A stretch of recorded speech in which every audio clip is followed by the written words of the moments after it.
Donc ce point peut être repéré par ces deux nombres-là. Ce nombre sur l'axe horizontal, est appelé l'abscisse du point.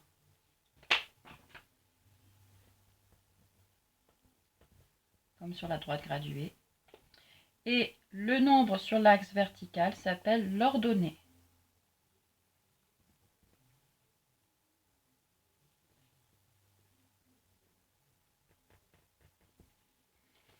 Donc c'est pour ça que l'axe horizontal est appelé l'axe des abscisses.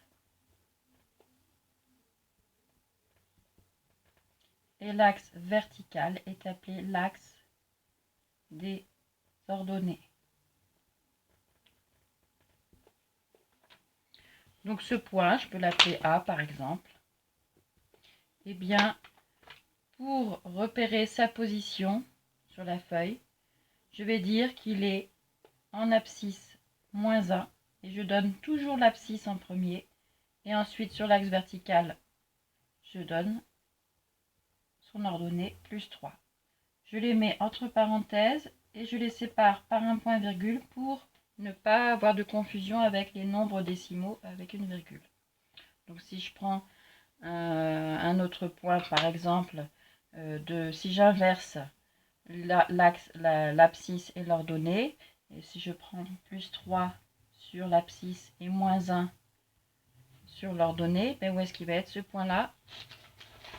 Il va être un autre endroit. Donc plus 3 sur l'axe des abscisses, moins 1 sur l'axe des ordonnées. Ça nous donne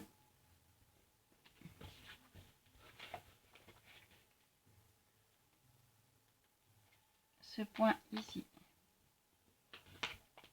Ici, le point B. On voit que si on inverse l'ordre abscisse et ordonnée, eh bien notre point n'est pas du tout au même endroit. Donc c'est important que tout le monde se mette d'accord. On donne d'abord l'abscisse et ensuite l'ordonnée. Alors, une petite remarque. Sur Scratch, l'abscisse, elle est notée X. On l'appelle X. Et l'ordonnée, on l'appelle Y.